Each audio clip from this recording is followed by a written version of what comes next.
चलिए जी, हम क्लास शुरू करते हैं। 10:05 हो चुके हैं। अब जिन्होंने ज्वाइन करना होगा तो फिर वो क्लास के दौरान ही हमें ज्वाइन करेंगे। अच्छा जी, जो हमारी पिछली क्लासेस हुई हैं, अगर उसको पहले हम थोड़ा सा रिवाइज कर लें तो वो पहले बेहतर है।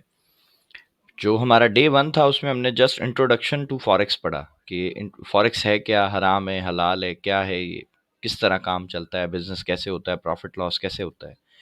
और सेकंड नंबर पर फिर हमने पेयर्स के बारे में पढ़ा कि पेयर्स क्या होते हैं। एक करेंसी का पेयर है या कमोडिटी का पेयर है तो वो बेसिकली पेयर बनता कैसे, उसके बारे में हमने थोड़ी सी डिस्कशन की। देन उसके बाद हमने सेशंस के बारे में बात की कि सेशन क्या होता है। ठीक है। सेशन के बाद हमने पिप्स और लॉट साइज को भी डिटेल से समझा कि इनको किस तरीके से हमने इसमें काम करना है।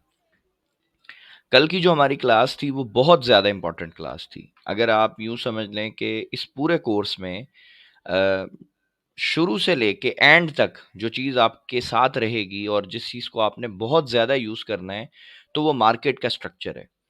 उसकी वजह ये है कि देखें, अगर हमें मार्केट का स्ट्रक्चर समझ आएगा ना, तो हमें बहुत जल्दी ये समझ आ जाएगा कि मार्केट की नेक्स्ट पॉसिबल मूव क्या होने वाली है। क्या मार्केट बाय जाने वाली है या सेल जाने वाली है? अगर आपको ये मूव ही समझ आ जाएगी तो फिर तो पैसा बनाना आसान हो जाएगा ना। जिस तरह अगर एक बंदा है उसको ऑलरेडी पता चल जाए कि जी आज मुझे पता चल जाए कि जी अगले कई दिनों तक गोल्ड जो है वो बाय जाएगा, तो मैं तो बाय करके ट्रेड लगा के बैठ जाऊंगा मजे से और मेरा प्रॉफिट बनता जाएगा। और अगर आज मुझे पता चल जाए कि यार मार्केट जो है वो अगले चंद दिनों तक गिरती रहेगी, सेल ही जाएगी, तो मैं आज सेल करके बैठ जाऊंगा तो मुझे तो प्रॉफिट हो जाएगा। सो हमेशा याद रखें, जब भी आपने एक अच्छा ट्रेडर बनना है ना, तो उसमें सबसे बेसिक जो रोल है ना आपका, वो आपके मार्केट के स्ट्रक्चर का है। ठीक है, सबसे अच्छा जो इंपॉर्टेंट रोल है। लेकिन अगर आपको स्ट्रक्चर ही नहीं पता तो फिर आपके साथ होगा क्या, जो हमेशा रिटेलर्स के साथ होता है। अब रिटेलर कौन होता है और जो दूसरे ट्रेडर्स है वो कौन होते हैं? बेसिकली देखें, रिटेलर जो वर्ड है ये आप बहुत ज्यादा सुनेंगे। मैं रिटेलर उन लोगों को कहता हूं जिनके पास छोटा कैपिटल होता है और वो थोड़े फंड के साथ ट्रेड करते हैं। और रिटेलर आप आसान लफ्जों में बिगनर ट्रेडर्स को भी समझ सकते हैं कि जो न्यू ट्रेडर्स होते हैं ना, जिसने कहीं से एक दो दफा सुन लिया या जिसको बाय सेल के बटन का पता चल गया कि जी ट्रेड ऐसे लगती है, ऐसे बंद होती है, और वो अपने आप को ट्रेडर कहता है, तो मैं उनको बेसिकली रिटेलर कहता हूँ। ठीक है। सो जो रिटेलर है वो हमेशा मार्केट में ट्रैप होगा, हमेशा। ठीक है। और उसके साथ मार्केट करेगी क्या? वो बेचारा बाय करने के लिए बैठा होगा, मार्केट उसको प्रॉपर उसका ज़हन बना देगी कि नहीं, तुमने बाय नहीं करना, तुमने सेल करना है। और वो सेल करेगा भी। और जैसे ही वो सेल करेगा मार्केट बाय चली जाएगी। ठीक है। अच्छा, दूसरा ट्रैप क्या होगा जी? ये हमने बाय की मिसाल देखी। अगर वो सेल करने के लिए बैठा हुआ है, ठीक है, वो वेट करेगा जी मैं सेल करूंगा, लेकिन मार्केट उसको ये यकीन दिलाएगी कि नहीं, तुमने सेल नहीं करना, तुमने बाय करना है। और वो बाय कर भी देगा। जैसे ही बाय करेगा मार्केट सेल में आ जाएगी। तो बहुत सारे ट्रेडर्स ऐसे जो है ये मतलब ये कंप्लेन करते हैं कि सर हम जब बाय करते हैं मार्केट सेल चली जाती है, हम सेल करते हैं मार्केट बाय चली जाती है, ऐसा क्यों होता है? तो भाई सिंपल रीजन है कि जब आपको काम नहीं आता, आपको समझ नहीं है चीजों की, तो फिर आपने ट्रैप में तो आना है ना। ठीक है। लेकिन जिस बंदे को मार्केट के स्ट्रक्चर की नॉलेज है, मैं नहीं समझता कि वो कभी भी इंशाल्लाह रॉन्ग फुट पे जाएगा। उसको हमेशा वो मार्केट के स्ट्रक्चर को फॉलो करेगा, वो फिर कैंडल्स को नहीं देखेगा। ठीक है। यहाँ मैं एक और चीज आपकी ऐड कर दूं, जो रिटेलर है ना वो कैंडल को देख के ट्रेड करता है, इसलिए वो हमेशा गलत होता है। ठीक है। कैंडल्स की अगर मैं आपको बताऊं तो बहुत सारी कैंडल स्टिक पैटर्न है, यूट्यूब भरा हुआ है इनसे। कोई डोजी पढ़ाता है, कोई इंगल्फिंग पढ़ाता है, बहुत सारे नाम है कैंडल्स के। तो वो कैंडल्स को देख के अगर आप ट्रेड करते हो ना, आप अगर 10 ट्रेडें करोगे तो 7 या 8 आपके स्टॉप लॉस हिट होंगे। एक या दो में हो सकता है आपको टीपी मिल जाए, चांस है। लेकिन ज्यादातर आपने लॉस करना है अगर आप कैंडल्स को, सिर्फ कैंडल को देख के ट्रेड करते हो। लेकिन अगर आप स्ट्रक्चर को देख के ट्रेड करते हो और फिर स्ट्रक्चर के साथ आप कैंडल्स को मिलाते हो, फिर आपकी जो एक्यूरेसी है ना, अगर आपने 10 ट्रेडें की तो इंशाल्लाह आपको 7 या 8 में प्रॉफिट होगा। एक या दो में हो सकता है आपको लॉस हो जाए। तो ये तो समझ आता है कि भाई हमें ज्यादा प्रॉफिट हो रहा है। अगर एक मिसाल है, हमने 8 जो है वो मतलब 10 ट्रेडें की, 10 में से 7 में भी चलो हमें प्रॉफिट हो गया, 3 में लॉस हो गया, तो कौन सी बड़ी बात है यार, हमने ज्यादा तो प्रॉफिट ही कमाया ना। हम तो ओवरऑल प्रॉफिट में ही है, फिर हमें प्रॉब्लम नहीं होगी। लेकिन अगर हम पहला वाला केस में आ जाएंगे, यानी ज्यादा हम लॉस करेंगे और कम प्रॉफिट करेंगे, तो फिर हमें उसमें थोड़ी सी प्रॉब्लम होगी। ठीक हो गया। तो ये हमने सारी अपनी रिवीजन वगैरह कर ली, जो बेसिक चीज़ें थी वो समझ ली। आज की जो क्लास होने वाली है ना, वो कल की क्लास का ही आप समझ लें एक सेकंड पार्ट है। ठीक है? कल हमने जब पढ़ा था ना कि मार्केट एक स्विंग बनाती है, यानी बाएँ जाती-जाती है, अचानक वो मुड़ जाती है और स्विंग बना के नीचे आ जाती है। इसी तरह सेल के जो मतलब सेल के केस में भी ऐसे ही होता है, मार्केट गिरती-गिरती थोड़ी-सी ऊपर जाती है, फिर नीचे गिर जाती है। तो ये जो स्विंग है, ये इतना इम्पोर्टेंट टॉपिक है कि आप इमेजिन भी नहीं कर सकते, क्योंकि बहुत सारे जो रिटेल ट्रेडर्स हैं ना, उनको कन्फ्यूजन इधर आती है कि कौन-सा स्विंग वैलिड है और कौन-सा स्विंग इनवैलिड है। ठीक है? इसकी आसान मिसाल मैं आपको चार्ट पे पहले दिखाता हूँ, ठीक है? ये आप देखें, अब ये क्या है? ये रीसेंट हुआ है ना, मतलब ये कोई बहुत पुराना नहीं है। अब अगर कोई मेरा भाई इसको स्विंग मान के यहाँ पे बाय कर किसी ने किया है तो उसको तो लॉस हो गया। किसी ने अगर इसको स्विंग माना है तो बाय किया तब भी लॉस हो गया। किसी ने इसको स्विंग माना तब बाय किया तब भी लॉस हो गया। ठीक है? उसके बाद अगर किसी ने इस सेल वाले को स्विंग माना तब देखें उसका यहाँ पे ऐसे हिट हो गया। अगर किसी ने इसको बाय का स्विंग माना तो भी उसका ऐसा हिट हो गया, नीचे आ गई मार्केट। ठीक है? यहाँ पे आप देख लें, ये स्विंग बना, नीचे आई, फिर स्विंग बना, हमें लगा ये तो ब्रेक ऑफ स्ट्रक्चर हो गया, अब तो मार्केट जो है वो बाय जाएगी। जैसे नीचे आई हमने बाय किया, मार्केट गिर गई। तो फिर अब हमें समझ कैसे आएगा यार कौन सा स्विंग वैलिड है और कौन सा इनवैलिड है? तो इसमें आपको बहुत ज़्यादा कन्फ्यूज़ होने की बिल्कुल ज़रूरत नहीं है। आपको एक जुमले से इंशाल्लाह समझ आ जाएगा कि वैलिड और इनवैलिड स्विंग में फ़र्क क्या है, ठीक है? अब वो जुमला कौन-सा है जी, पहले मैं आपको उससे पहले ड्रॉ करके बताता हूँ कैंडल्स के फॉर्म में, ताकि हमें कोई कन्फ्यूज़न ही ना हो, ठीक है? ये लें जी, ये हमारा सिस्टम हो गया, मतलब हमने ये सपोर्ट एक ड्रॉ कर ली अपनी। अच्छा, अब हमने क्या देखना है कि जी पहले लाइनें ड्रॉ करते हैं, फिर मैं कैंडल्स भी ड्रॉ करता हूँ। अब मिसाल के तौर पे ये मार्केट इस तरह ऊपर गई, नीचे आई और ये एक इसने स्ट्रक्चर बना दिया, ठीक है? ये हमारा एक स्ट्रक्चर कंप्लीट हो गया। आप इमेजिन कर लो कि ये पहली दफ़ा नहीं हुआ, ये सेकंड टाइम हुआ, तो हम मैं इसको डायरेक्ट ब्रेक ऑफ स्ट्रक्चर जो है वो मेंशन कर रहा हूँ, ठीक है? अगर ये पहली दफ़ा होता ब्रेक, तो आपको पता है कि वो चेंज ऑफ कैरेक्टर होता है, ठीक है? अच्छा, अब मैं इसको कैंडल्स की फॉर्म में ड्रॉ करके दिखाता हूँ। मिसाल के तौर पे पहले हम सेल की कैंडलें बनाते हैं, इस तरह। अभी मार्केट जो है वो इस तरह ये गिर रही है। मार्केट जो है इस तरीके से सेल आ रही है। एक सेकंड, ये इसको हम कॉपी करते हैं। ये लें जी, मार्केट जो है वो इस तरीके से सेल आती जा रही है, ठीक है? इस पॉइंट पर आ गई, ठीक है? और मार्केट इस तरीके से उसने ये काम किया, ये सेल आ रही है, ठीक है? अब सेल आते-आते ना मार्केट एक काम करती है। वो क्या काम करती है?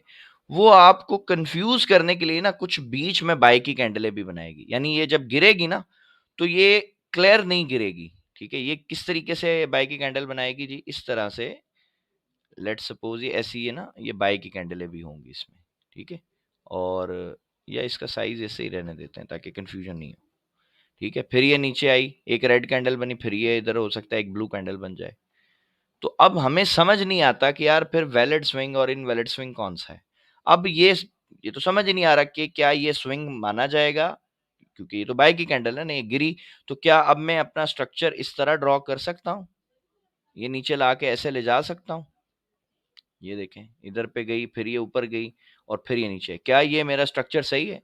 जो हमारे पुराने बैच वाले जो स्टूडेंट्स हैं, मैं उनसे एक रिक्वेस्ट करूँगा कि वो कोई भी एक माइक पे आए, बताएँ कि क्या ये स्ट्रक्चर इस तरह ड्रॉ हो सकता है? ब्लू कैंडल्स तो इसमें भी हैं।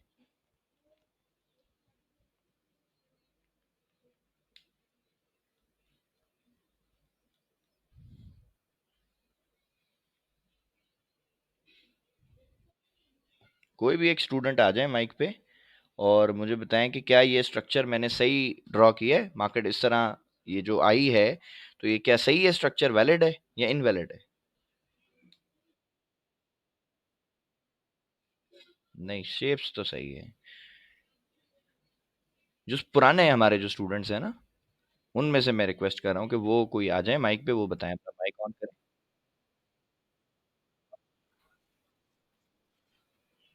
नहीं, नहीं, ये देखें ना सर, लो तो ब्रेक हुआ है, लेकिन कैंडल तो ये वाली तो ब्लू है ना, इसको तो हाई ब्रेक करना था ना, वैलिड स्विंग बनाने के लिए। अगर ये ऐसे होती, तो फिर ये आपका स्ट्रक्चर ऐसे होता। यही पॉइंट तो रिवाइज़ करवाना है आपको। समझ रहे हैं? अब ये वाला जो स्ट्रक्चर है ना, ये ऐसे नहीं ऐसे आएगा। इसमें ब्लू कैंडल तो है, बाय की कैंडल तो है, लेकिन इसने अपनी पिछली रेड कैंडल का हाई ब्रेक नहीं किया, तो इसलिए ये स्ट्रक्चर, ये मतलब स्विंग नहीं बनेगा। ठीक है, ये इनवैलिड हो जाएगा। ठीक है, और कोई जो बता अब ये सही है जो मैंने ड्रॉ किया है, या अभी भी कोई गलती है इसमें? कौन बताएगा, या मैसेज कर दें, चैट कर दें, अगर आपको माइक ऑन करने में कोई प्रॉब्लम है तो मैसेज में भी बता सकते हैं। क्या अब ये स्ट्रक्चर मेरा सही है, या अभी भी इसमें कोई गड़बड़ है?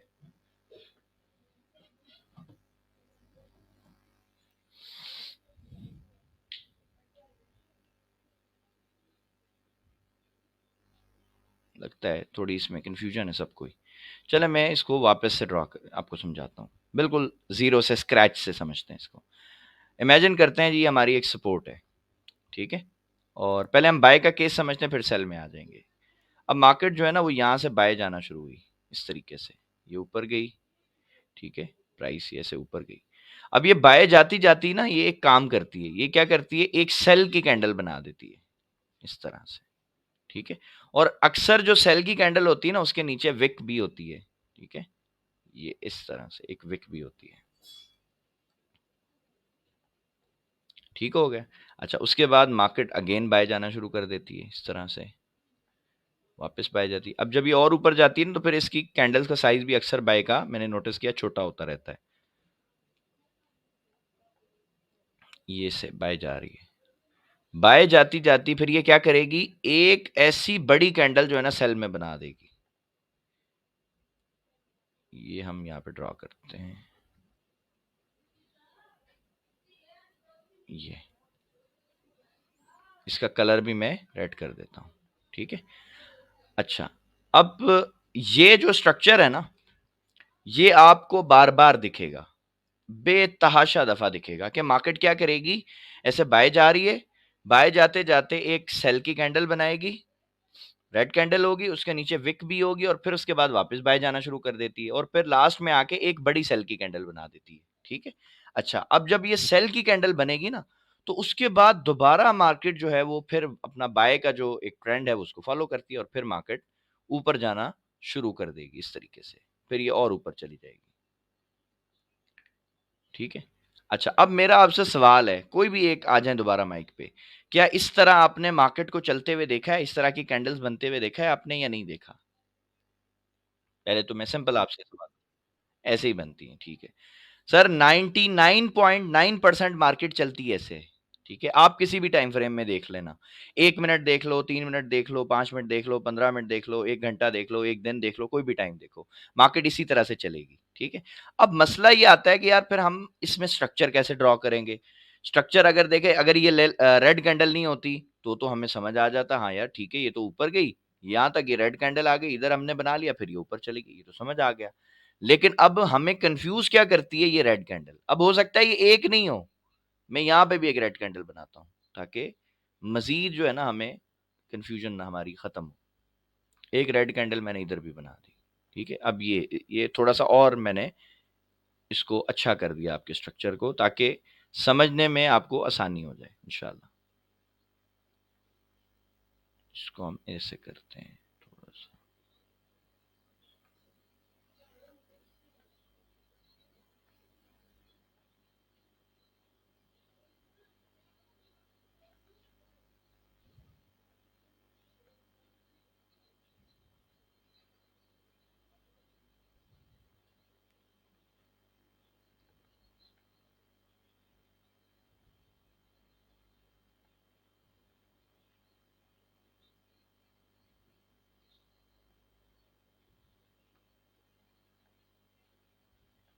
ये रहे।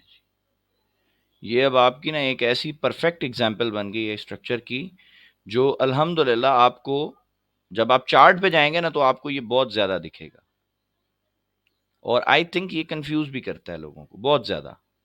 ठीक है, अब इसको स्ट्रक्चर को मार्क करना जो है ना लोगों के लिए थोड़ा सा मुश्किल हो जाता है कि यार अब ये मैं क्या करूं, इसको कहाँ से शुरू करूं, किधर से इसको स्विंग बनाऊं, कहाँ से खत्म करूं, क्या ये स्विंग है, क्या ये वाला स्विंग है मेरा, क्या ये मेरा स्विंग है, ये कैसे जो है वो ड्रॉ होगा? अब ये परेशान हो जाते हैं। तो भाई इसमें आपने परेशान नहीं होना। इसका एक बेसिक रूल आप याद रखो। बाय का केस अभी मैं डिस्कस कर रहा हूं, अभी सेल को आप निकाल दो भले अपने दिमागों से ना, आप ज्यादा स्ट्रेस नहीं लो। बाय के केस में फर्ज करें मार्केट यहां से ऊपर जाना शुरू हुई ना, तो ये मैं यहां से इसको मैंने ये मूव लगा दी, क्योंकि ये दो कैंडल तो ऊपर ही गई है ना, ये मैंने यहां पे लगा दी। लेकिन ये वाली जो सेल की मेरी कैंडल है ना, आप देखें कि इसने इस लो के नीचे बॉडी क्लोज नहीं की है, सिर्फ विक आई है। ये देख रहे हो आप, इसकी बॉडी यहां क्लोज हुई है, इधर पे क्लोज नहीं हुई, ये सिर्फ डंडी दी है इसने। ठीक है, मैं आपको दोबारा समझाता हूं। अगर लेट से इसकी ये विक नहीं होती और इसकी बॉडी ऐसे होती नीचे, यानी इसके लो के नीचे बॉडी क्लोज हुई होती, तो फिर मैं इसके स्ट्रक्चर को इस तरह ड्रॉ करता। यहां से ऊपर लेके जाता, फिर नीचे लेके जाता, फिर ऊपर लेके जाता। क्लियर? यहां तक अगर किसी को नहीं समझ आया तो बता दे, दोबारा बता देता हूं। इतना समझेंगे तो फिर आगे चलेंगे इंशाल्लाह। दोबारा जुमला रिपीट कर रहा हूं। जब तक बाय के केस की बता रहा हूं, बाय के केस में जब तक सेल की कोई कैंडल आपकी पिछली जो कैंडल है बाय की उसका लो ब्रेक नहीं करेगी, यानी लो ब्रेक करने से मुराद विक ना निकाले, पूरी बॉडी क्लोज करे, जब तक वो क्लोज नहीं करेगी स्विंग नहीं माना जाएगा, वो इनवैलिड होगा। वो एक कैंडल हो, वो 50 कैंडलें हो, वो 100 कैंडलें हो। अक्सर मार्केट पता क्या करती है, ये भी मैं चले आपको बता देता हूं। अक्सर मार्केट क्या करती है, बाय की ना एक बहुत बड़ी कैंडल बनाती है। ये भी आप ढूंढना, आपको मिसालें मिल जाएंगी इस तरह से ना, एक बहुत बड़ी बाय की कैंडल बन जाती है। ठीक है, और उसके बीच के अंदर ना, उसके अंदर मतलब इसकी बॉडी के अंदर ही बहुत सारी छोटी छोटी ना सेल, सेल की बाय की इस तरह से ना ये कैंडलें बनती रहती हैं, ऐसी ऐसे बनेंगी। फिर यहाँ पे बाय भी बनेगा। ठीक है, इस तरह से मार्केट ये थोड़ी सी ऊपर भी जाएगी, ये भी करेगी। ठीक है, इस तरह। और उसके बाद अगेन क्या करेगी, ये फिर नीचे आना शुरू हो जाएगी, ये। अब मेरे लिए ये जितनी भी कैंडलें हैं ना, ये उस वक्त तक बकवास हैं, यानी ये नीचे वाला जो स्विंग है ये मेरे लिए वैलिड कब होगा, जब मेरा ये लो ब्रेक होगा, ये वाला इस कैंडल का। बस जब तक इस लो के नीचे क्लोजिंग नहीं मिल रही, इधर पे मार्केट 10,000 कैंडलें बना दे, मेरे लिए वो स्विंग नहीं है, वो सब फजूल है, वो वेस्ट ऑफ टाइम है, वो बकवास है, वो बेकार चीज है, मैं उसको कोई वैल्यू नहीं दूंगा। हाँ, अगर कोई कैंडल जिस तरह यहां पे देखें, एक ही कैंडल ने पिछली बाई की कैंडल का लो ब्रेक कर दिया, आपका स्विंग कंफर्म हो गया, स्विंग बन गया आपका।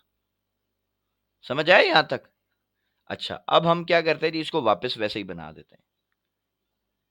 ये मैंने इसकी बॉडी देखें इसके ऊपर कर दी, और यहां पे मैं एक छोटी सी विक बना देता हूं कि जी विक तो नीचे आई है कैंडल के, यानी इसकी बॉडी के नीचे विक गई है लेकिन बॉडी नहीं क्लोज हुई, तो इसका मतलब क्या है, अब मेरा स्ट्रक्चर कैसे ड्रॉ होगा भाई, मार्केट यहां से ऊपर जाएगी सीधी। ठीक है, मैं बीच में इसको कोई इसका स्विंग मेरे लिए नहीं आया, यानी ये कोई स्विंग नहीं है, इसकी कोई वैल्यू नहीं मेरे लिए, यहां तक सिंगल वेव है। उसके बाद ये एक कैंडल ने देखे मेरी पिछली ये जो बाय की कैंडल थी उसका लो ब्रेक कर दिया, तो मेरे लिए अब स्विंग आया है, ये मेरा पहला स्विंग बनेगा, ये स्विंग नहीं बनेगा। यहां तक दोबारा पूछ रहा हूं, कोई कंफ्यूजन, कोई सवाल, कोई प्रॉब्लम है तो बता दें, फिर आगे चलते हैं। ठीक हो गया? अच्छा जी। उसके बाद जी मार्केट यहां से देखें, अब ये तो सीधी बाय की वेव है ना, ये बाय चलेगी। अब आप बताएं कि क्या ये मेरा स्विंग सही है, क्या मैं इसको स्विंग मानूंगा या नहीं मानूंगा, बताएं। क्यों? क्योंकि इसने प्रीवियस अपनी बाय की कैंडल का लो ब्रेक कर दिया, दैट्स इट, तो ये स्विंग आपका सही है, और उसके बाद ये मार्केट आपके ऊपर चली गई है। ठीक है सर, ये इतना क्रिटिकल पॉइंट है, लोगों को समझ नहीं आता, पता नहीं क्यों। हालांकि मुझे, मैं अक्सर सोचता हूं कि यार इसमें प्रॉब्लम क्या है। भाई मार्केट बाय जा रही है, सेल की कैंडल बनी है, ठीक है, आप देखें बस कि क्या उसने पिछली कैंडल का लो ब्रेक कर दिया है। अगर ब्रेक हो गया तो स्विंग है, अगर ब्रेक नहीं हुआ, विक आई है, तो वो इनवैलिड है, आप उसको छोड़ दें, इग्नोर करें। ठीक है, सो अब ये सारी चीजें हमने बना ली हैं, ठीक है, ये सब क्लियर हो गया हमारे लिए। मैं इसका एक स्क्रीनशॉट भी ले लेता हूं ताकि इसकी तस्वीर भी आपको भेज दूं सबको। ठीक है जी, ये मैंने इसका स्क्रीनशॉट भी ले लिया। अब मैं ये सब चीज़ें ख़त्म कर रहा हूँ, ठीक है? और अब हम चार्ट पे चलते हैं। चार्ट को हम मार्क करके देखते हैं कि क्या चार्ट के ऊपर ऐसे ही होता है, जिस तरह मैंने आपको ये शेप दिखाई है। यहाँ से हम थोड़ा-सा पीछे जाएँ, जहाँ थोड़ा नॉइज़ हो। ये देखें जी, ये हम जी इधर आ गए नॉइज़ पे। ये वाला स्ट्रक्चर ना, ये बेस्ट स्ट्रक्चर है मार्क करने के लिए। अब देखें जी, यहाँ से तो फॉर एग्ज़ाम्पल अब मैंने ये अपनी सपोर्ट बना ली पहले, ठीक है? मुझे पता चल गया कि भई ठीक है, यहाँ से मार्केट बाय जाना शुरू हुई है। अब मैं यहाँ तक अपना स्ट्रक्चर कैसे मार्क करूँगा? यहाँ से मतलब मैंने शुरू किया इस जगह से ना, कि भई ये मेरी मार्केट ऊपर गई यहाँ से, ठीक है? अब ये जो बॉडी है ना, इसके ऊपर ये जो विक है ना, मैं यहाँ तक मार्क करूँगा क्योंकि मार्केट जो है वो हाई यहाँ तक गई है, इधर तक। अब मुझे बताएँ, कोई भी स्टूडेंट बता दे कि क्या ये स्विंग मेरा सही है, वैलिड है, मैं इसको मानूँ या नहीं मानूँ या ये गलत है? सर ये इनवैलिड स्विंग है सर, देखें कैसे? ये आपकी बाई की कैंडल है, ये इसके नीचे विक भी है ना, तो आप विक के इस कैंडल पूरी कैंडल के नीचे देखें कोई क्लोजिंग हुई नहीं है सर। समझ रहे हैं? ये कितना बारीक पॉइंट है। ये बहुत ज़्यादा कन्फ्यूज़ करने वाला पॉइंट है सर, लोगों को। ठीक है? अब ये क्यों कन्फ्यूज़ करने वाला है? अब इसमें देखिए ट्रैप क्या किया मार्केट ने। अब जिन लोगों ने समझा कि हाँ यार ये बाय गई, ये इसने स्विंग बनाया और ये ऊपर चली गई, मेरा स्ट्रक्चर शिफ्ट हो गया। अब जैसे ही प्राइस यहाँ आएगी ना, तो उसने देखा कि यार ये तो इसने दोबारा ब्रेक कर दिया बड़ी कैंडल से, तो वो यहाँ पे बाय की ट्रेड नहीं करेगा। वो यहाँ सेल की ट्रेड लगाएगा और देखें मार्केट ने उसको ट्रैप किया और ऊपर चली गई। समझ रहे हैं? तो ये इस तरह से ये ट्रैप होता है, ठीक है? और ये एग्ज़ाम्पल भी इसीलिए मैंने निकाली कि आपको थोड़ा-सा ये समझा सके कि कितने ज़्यादा बारीक चीज़ों से आपको प्रॉफ़िट और लॉस होता है, ठीक है? अब हमने देखा कि यार ये यहाँ से तो ऊपर गई थी, ठीक है, लेकिन ये लास्ट हमारी बाय की कैंडल थी ना, इसके लो के नीचे विक तो आई है। 1 दफ़ा आई है, 2 दफ़ा आई है, 3 दफ़ा आई है, लेकिन क्लोज़ नहीं हुआ, बॉडी नहीं क्लोज़ हुई। तो जब बॉडी नहीं क्लोज़ हुई तो हमें इससे मतलब ही नहीं है। ये हमारा कोई स्विंग नहीं है, हम यहाँ तक इसको जो है वो मार्क करेंगे। अब ये हमारी सिंगल वेव है, सीधी, यहाँ से यहाँ तक चलेगी, ठीक है? हमारे लिए ये सब का सब क्या है? नॉइज़, ठीक है? यानी इसको आपने देखना ही नहीं है, या आपके लिए इसकी कोई वैल्यू नहीं, ज़ीरो है आपके लिए, ठीक है? अच्छा, अब देखें यहाँ पर आपकी ये लास्ट बाय की कैंडल है। तो यहाँ से तो क्लियर हमें समझ आ रहा है कि हाँ यार इसका ये लो ब्रेक हो गया है। तो अब ये सर आपका पहला स्विंग यहाँ पर आया है, इस जगह। सही है सर? अब आपने क्या देखना है कि जी आपका चेंज ऑफ कैरेक्टर कब हुआ है? तो सिंपल है, अब तो बहुत आसान हो गया। हमें पता है कि यार जब ये हाई ब्रेक होगा यानी इसके ऊपर जब कैंडल क्लोज़ होगी, तो हमारा जो स्ट्रक्चर है, वो चेंज ऑफ कैरेक्टर हो गया। सही? यानी हमें इस कैंडल पे पता चल गया कि अब मार्केट ने सेल नहीं जाना। हालाँकि अगर हम उससे पीछे देखें तो यार मार्केट तो बहुत तेज़ी से गिरती हुई आ रही है, ये देखो, ठीक है? और ये मैं अगर आपको बताऊँ ये कितना जो है वो डॉलर की इसने मूव दी है सेल में, तो सर $110 मार्केट गिरी है और $110 गिरने के बाद हमें चेंज ऑफ कैरेक्टर का जो मैं कल आपको बता रहा था कि ये बहुत बड़ा पावरफुल टूल है। चेंज ऑफ कैरेक्टर ने आपको पहले ही बता दिया कि भाई ये अब आपका सेल नहीं होगा, अब ये बाय जाएगा। ठीक है? अच्छा, बाय जाने से पहले देखें यहाँ पे मार्केट ने जिन लोगों को वैलिड और इनवैलिड स्विंग नहीं पता उनको यहाँ ट्रैप कर दिया। ठीक है? वो तो फँस गए बेचारे। लेकिन जिन लोगों को स्ट्रक्चर आता है सही तरह उनको पता है कि स्ट्रक्चर के रूल्स क्या हैं, उन्होंने देख लिया कि सर यहाँ पे चेंज ऑफ कैरेक्टर हो गया। अब जब यहाँ चेंज ऑफ कैरेक्टर हो गया है तो भाई अब जब ये नीचे आएगी प्राइस तो अब आप बाय करोगे ना, तो अब सेल नहीं करोगे। ठीक, लाज़मी बात है और देखें मार्केट कहाँ गई है। ये आप देख लो। अगर किसी मेरे भाई ने यहाँ से बाय किया, ठीक है? ये चेंज ऑफ कैरेक्टर था ना, ये नीचे आई। तो यहाँ से कहीं से भी अगर बाय किया, तो ये सर $134 की मूव मिली उसको सर। यानी अगर 0.10 सेंट की लॉट से अगर आपने बाय किया, तो 1100 $1340 यानी $1340 का सर आपको प्रॉफिट हो गया। वो कितने दिन में हुआ है? ये टाइम भी लिखा हुआ है, 5 डे एंड 7 आवर्स में। तकरीबन हफ्ता लगा लो आप। अगर 1 हफ्ते में आपको साढ़े 1300 $1340 का प्रॉफिट हो रहा है, तो आप इमेजिन करें कि ये पावर किसने दी आपको? ये स्ट्रक्चर ने दी है सर। अगर आपको चेंज ऑफ कैरेक्टर नहीं मिलता, तो आपको कैसे पता चलता मार्केट बाय जाएगी? ये चेंज ऑफ कैरेक्टर ने बताया। बिल्कुल। कैंडल्स को एनालाइज़ नहीं किया हमने। हमने मार्केट के स्ट्रक्चर को एनालाइज़ किया, जो उसका ट्रेंड चल रहा है ना, जो मार्केट का बिहेवियर है, जिस पैटर्न पे वो चल रही है, ठीक है? हमने उसको एनालाइज़ किया। ये देखें ना, हमने इसके स्ट्रक्चर को यहाँ से उठाया कि ये ऊपर गई, फिर नीचे गई, तो ये मार्केट की कैंडल्स नहीं है, कैंडल तो इसमें बहुत सारी थी। हमने उसके पैटर्न को हमने एनालाइज़ किया, वो स्ट्रक्चर कहलाता है। तो जब आपको स्ट्रक्चर समझ आएगा इंशाल्लाह, फिर आप कभी रॉन्ग फुट पे नहीं हो सकते, ठीक है? अच्छा, अब गोल्ड में मैं ज़्यादातर आपको एक और भी चीज़ क्लियर कर दूँ, गोल्ड में 60 टू 70% जो ट्रेंड रहता है ना सर, वो बाय का रहता है। वो सेल का ट्रेंड होता ही नहीं है। बिल्कुल ऐसे ही है। अब प्रॉब्लम क्या है इसमें, बहुत शॉर्ट टर्म के लिए ना मार्केट सेल आती है। बहुत शॉर्ट टर्म के लिए, यानी ऐसा होता है जब गिरती है तो लाज़मी बात गिरती भी ज़्यादा है, $200। हाँ, $200 $300 भी गिर जाती है बाज़ औक़ात, ठीक है? हमने इतनी भी गिरती हुई देखी है। लेकिन जब भी गोल्ड क्रैश करता है ना सर, मैं बहुत खुश होता हूँ, बिकॉज़ ये मेरे साथ जो बड़े प्लेयर्स हैं, जो स्मार्ट मनी है ना, उनके लिए अपॉर्च्युनिटी है यार। लाज़मी बात है, एक प्रोडक्ट था वो महँगा था, तो स्मार्ट मनी या बड़ा जो रिटेलर, जिस तरह कल मैंने एक मिसाल आपको बताई थी कि अगर आप बड़े इन्वेस्टर हो और आप मार्केट में जा रहे हो चीज़ खरीदने, आप उस प्राइस पे थोड़ी खरीदोगे जिस पे सब खरीद रहे हैं। आप उसको बोलोगे कि भई मैंने अपनी बहुत बड़ी क्वांटिटी लेनी है, तो मैं तो अपनी मर्ज़ी की प्राइस पे लूँगा। तो फिर मार्केट में मैनिपुलेशन करके उस स्टॉक को क्रैश करवाया जाता है, ताकि बड़े प्लेयर्स की, बिग प्लेयर्स की वहाँ से एंट्री हो जाए।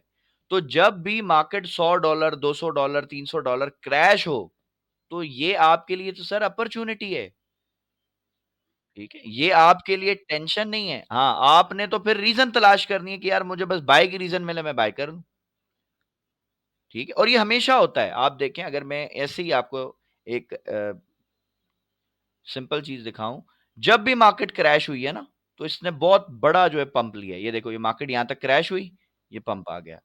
ये क्रैश हुई, ये पंप देखो यहाँ से, ये सीधा ऊपर, हाँ, ये सीधा ऊपर। ये देखो, अब ये गिरी थी ना, ये वापस ऊपर निकल गई।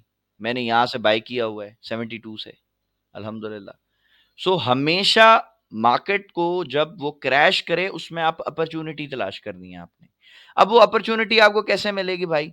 अपॉर्च्युनिटी ऐसे नहीं मिलेगी कि आपने जैसे ही बस बाय की कैंडल बनी, आपने बाय कर लिया, नहीं। आपने स्ट्रक्चर को देखना है, बस। अब ये देखें ना, बाय के तो सेटअप इधर पे भी बहुत सारे बन रहे हैं। अगर मैं यहाँ पे आपको दिखाऊँ, ये देखें, यहाँ पे भी बाय हुआ है, यहाँ पे भी बाय हुआ है, यहाँ पे भी बाय हुआ है, लेकिन उसके बाद हुआ क्या? मार्केट तो गिर गई। तबाही हो गई सर लोगों की, लोग यहाँ फँस गए, लोग यहाँ पे बहुत ज़्यादा फँस गए थे। अच्छा, ये पता क्या करता है? अब ये देखो, ये सपोर्ट ब्रेक हो गई, लोगों को क्या लगेगा? मार्केट गिर रही है, यहाँ सेल में फँस जाएँगे। सो हमेशा जो एक अच्छा ट्रेडर होगा ना, वो कभी भी ना अंदाज़ों पे ट्रेड नहीं करेगा, गेस वर्क पे ट्रेडिंग नहीं होती। बहुत सारे जो बिगिनर्स हैं ना, जब उनसे पूछते हैं, यार तुमने यहाँ से बाय क्यों लिया? तो कहते सर मुझे लग रहा था बाय जाएगी। यार तुम्हें लग रहा था? तुम मार्केट मेकर हो, तुम मार्केट चलाते हो क्या तुम्हें लग रहा था? मार्केट लगने का नाम नहीं है भाई, मार्केट एविडेंस का नाम है।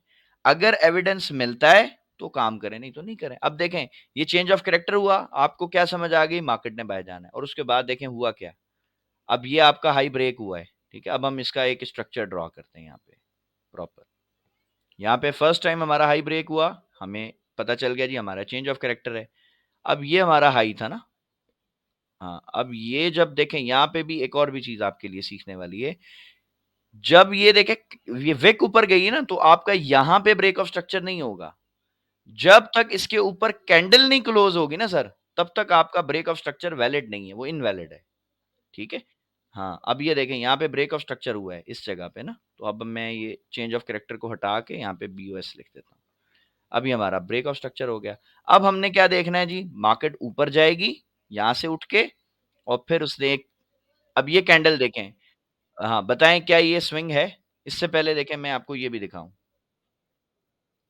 ये कैंडल भी देखो सेल की है, बताओ क्या ये स्विंग माना जाएगा? ये वाली कैंडल। इस कैंडल के नीचे क्लोज़ नहीं हुई। तो ये स्विंग नहीं है, ठीक है? ये हमारे लिए एक ऐसी ट्रैप है। अच्छा, क्या ये 2 कैंडलें स्विंग मानी जाएँगी?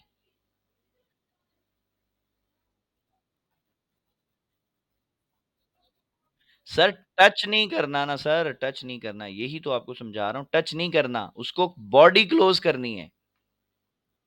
ये देखो ना कहाँ हुआ है क्लोज़?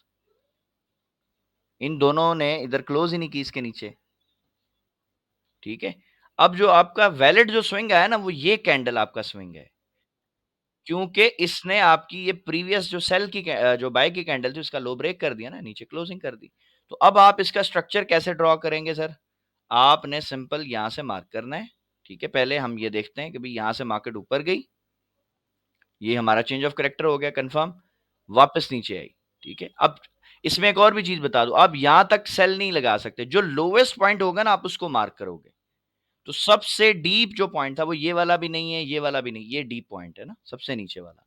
ठीक है? तो आप इसको मार्क किया आपने, उसके बाद आपने देखा कि जी मार्केट यहाँ तक बाय चली गई, ठीक है?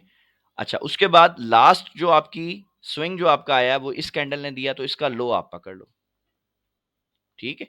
सो अब ये आपको समझ आ गया कि यार हमारा स्ट्रक्चर इस तरह ड्रॉ हो रहा है। यहाँ से मार्केट ऊपर गई, स्विंग बनाया उसने, नीचे आई, पहली दफा हाई ब्रेक हुआ, change of character. Again retracement ली, इसको ये जो नीचे आती है ना इसको कहते हैं रिट्रेसमेंट या पुल बैक, ठीक है? हाँ, मार्केट ने यहाँ से देखें पुल बैक लिया, वापस ऊपर गई, इसने अपना ब्रेक ऑफ स्ट्रक्चर कंफर्म कर दिया, मार्केट ने स्ट्रक्चर ब्रेक कर दिया। अब उसके बाद ये दोबारा एक स्विंग बन गया है, ठीक है? अब आपको पता है कि ये तो स्विंग है। अच्छा, अब इसमें एक और सवाल है, जब इसने ये चेंज ऑफ कैरेक्टर किया तो हमने पढ़ा था कि पहले हमारा ये लो था, ठीक है? लेकिन जब ये यहाँ पे मार्केट आ गई, चेंज ऑफ कैरेक्टर कंफर्म हो गया, तो अब आपका जो लो है ना वो ये नहीं है, अब आपका ये वाला है। अब जब ये ब्रेक ऑफ स्ट्रक्चर हो गया तो अब आपका जो लो है वो ये वाला है, ठीक हो गया? अच्छा, अब यहाँ पर आपका स्विंग बना है। जब तक मार्केट इसको ब्रेक नहीं करती, ये लो शिफ्ट नहीं होगा ऊपर, ठीक है? अगर ये ब्रेक कर दे, इधर से आगे हमने देखा कि भई इसने तो ब्रेक कर दिया है, ये देखें। और कोई विक नहीं है, मतलब इसने प्रॉपर ये एक बॉडी क्लोज की है कैंडल की। तो अब हमें समझ आ गया कि यार हमारा लो अब यहाँ पर आ गया, ठीक है? अच्छा, अब मेरा अगेन सवाल है आपसे कि बताएँ कि क्या यहाँ पर ये स्विंग माना जाएगा, ये रेड कैंडल स्विंग मानी जाएगी या नहीं? नहीं है, नहीं है। ये पिछली बाय की कैंडल यहाँ तक है ना, ये विक है इसकी। इसके नीचे देखो क्लोज नहीं है। हाँ, ये देखें ना, ये रेड कैंडल है ना सर, तो इसके पीछे ये वाली कैंडल है ना, बस इसमें क्या डाउट है आपको? इसका ये हाई है, ये जो ऊपर वाली डंडी है ये हाई है, ये नीचे वाली डंडी लो है, तो बस इसके नीचे क्लोज़ होना चाहिए था ना। अगर ये रेड कैंडल इस तरह बंद होती, ये देखें, इसको मैं यहाँ ड्रॉ कर देता हूँ, रेड कलर कर देता हूँ इसका। अगर ये इस ऐसे बनती, ठीक है? यानी इसके लो के नीचे आके क्लोजिंग देती ना, तो फिर हम इसको यहाँ से ऊपर लेके जाते और फिर ये स्विंग मानते। लेकिन इसने तो ऐसा नहीं किया ना, ये इसके अंदर ही बंद हुई है, ठीक है? तो ये स्विंग नहीं होगा आपका, क्लियर? हाँ, इसमें टेंशन नहीं लेनी आपने, ये बहुत सारे लोगों को अभी तक समझ नहीं आया। ये थोड़ा-सा एक टिपिकल पॉइंट है, इसको समझने में थोड़ा वक़्त लगता है सबको, ठीक है? अब हमने देखा कि यार यहाँ से प्राइस उठी, ये कोई स्विंग नहीं है, यहाँ तक चली, ठीक है? और उसके बाद अब देखें कि क्या ये स्विंग माना जाएगा? ये आप देखो और फिर मुझे बताओ, क्यों क्यों माना जाएगा लो?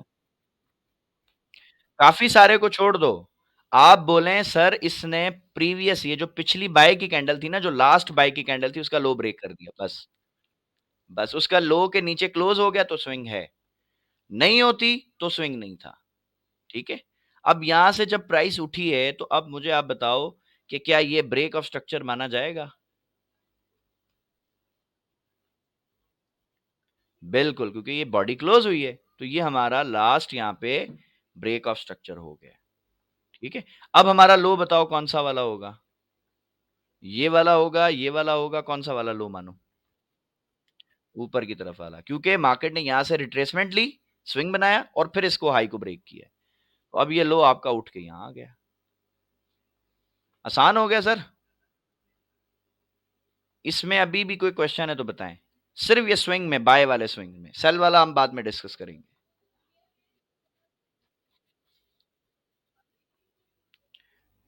और किसी भी स्टूडेंट का कोई क्वेश्चन है यहाँ पर, या और इसके अलावा भी कोई सवाल है तो वो भी पूछ सकते हैं, कोई टेंशन नहीं है।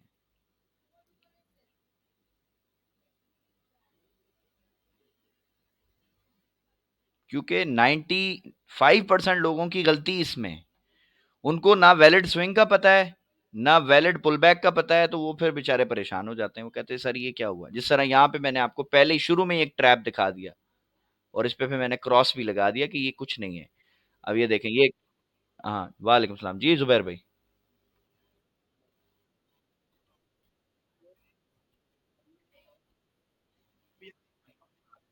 हाँ। अच्छा।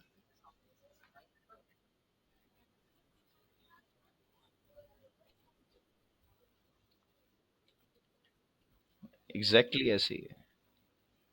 ठीक है सर, बड़ी मेहरबानी जुबैर भाई।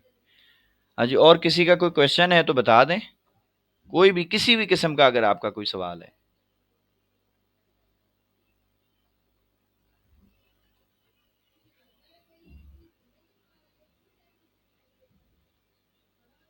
चलें जी, लगता है कोई सवाल नहीं है किसी का, सबको क्लियर अगर हो गया है तो ठीक है, फिर मैं क्लास एंड करता हूँ और इंशाल्लाह आपको रिकॉर्डिंग सबको इसकी भेज देता हूँ। और इसकी रिकॉर्डिंग को मैं रिक्वेस्ट करूंगा 2 से 3 दफा देखना, और नहीं समझ आया तो फिर देखना, ठीक है? क्योंकि ये बहुत इंपॉर्टेंट पॉइंट है। अगर आपको ये स्ट्रक्चर और स्विंग समझ आ गया ना आज, अल्हम्दुलिल्लाह, तो आप समझ लो कि आप 50% 60% ट्रेडर बन गए सर। क्योंकि आपको ये समझ आ गया कि हाँ यार, चेंज ऑफ कैरेक्टर हो गया तो अब ऊपर जाएगी। और अब हम कल जो क्लास हमारी जो होगी इंशाल्लाह, उसमें हम अप साइड से देखेंगे कि जब सेल के अंदर मार्केट का जो स्ट्रक्चर है वो शिफ्ट होता है तब क्या होता है, यानी चेंज ऑफ कैरेक्टर होगा सेल साइड पे, कल हम पढ़ेंगे। आज हमने देखा कि भाई मार्केट गिरती हुई आ रही थी और उसने चेंज ऑफ कैरेक्टर किया और वो बाय चली गई। कल हम पढ़ेंगे कि मार्केट बाय चली गई और उसके बाद उसने अपना चेंज ऑफ कैरेक्टर किया और फिर सेल आ गई। तो ये दोनों चीजें जब समझ आ गई तो फिर तो मसला ही खत्म हो गया ना हमें। फिर तो सिर्फ हमारा क्या रह गया, एंट्री कहाँ से लेनी है, ट्रेड कहाँ से करनी है, वो समझ आ गया तो प्रॉब्लम खत्म। ठीक है? चलें जी, ठीक है जी। अगर समझ आ गया तो अब हम इंशाल्लाह कल आपसे मुलाकात होती है। तब तक के लिए अल्लाह हाफ़िज़।